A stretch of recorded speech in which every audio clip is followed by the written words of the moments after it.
Many things, যেমন হচ্ছে Orchita Sporshia viral video, Orchita স্পর্শিয়ার কিসিং সিন, হট ভিডিও, কিন্তু আপনি and যদি gold ওগুলোর videos, ভিতরে আপনি যদি ক্লিক করেন এন্ড কিছুই নাই, হ্যাঁ অনেক। কিছু না, it's just the headlines and the thumbnail. এবং আমার মনে হয় যে অনেক ছেলেরা আসলে ক্লিক করে অনেক কষ্ট পায় আর দুঃখ পেয়ে আবার ফিরে আসে, তাই না?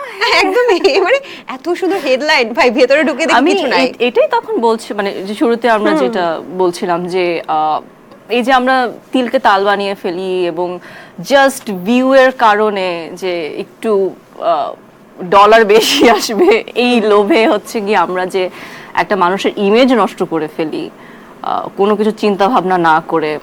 এটা নিয়ে আমাদের অ্যালার্ট হওয়া উচিত এই সময়। একেবারে একেবারে, কিন্তু অর্চিতা স্পর্শিয়া তো বোল্ড দৃশ্য অভিনয় করেছে।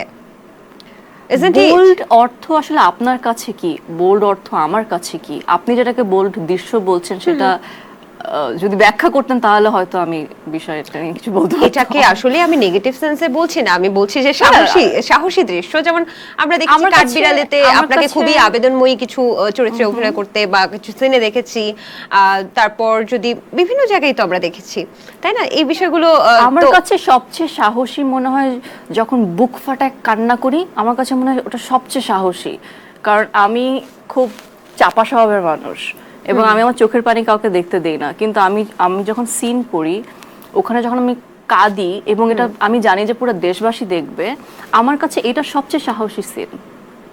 আমার কাছে that's a bold thing to do. Okay okay, so এই জন্য বললাম যে যেটা আপনার কাছে বোল্ড সেটা আমার কাছে হয়তো না, যেটা আমার কাছে বোল্ড সেটা হয়তো আপনার কাছে না। So it depends, and I am an actress, I am a performer. So আমার কাজ পারফর্ম করা, দিস ইজ মাই জব।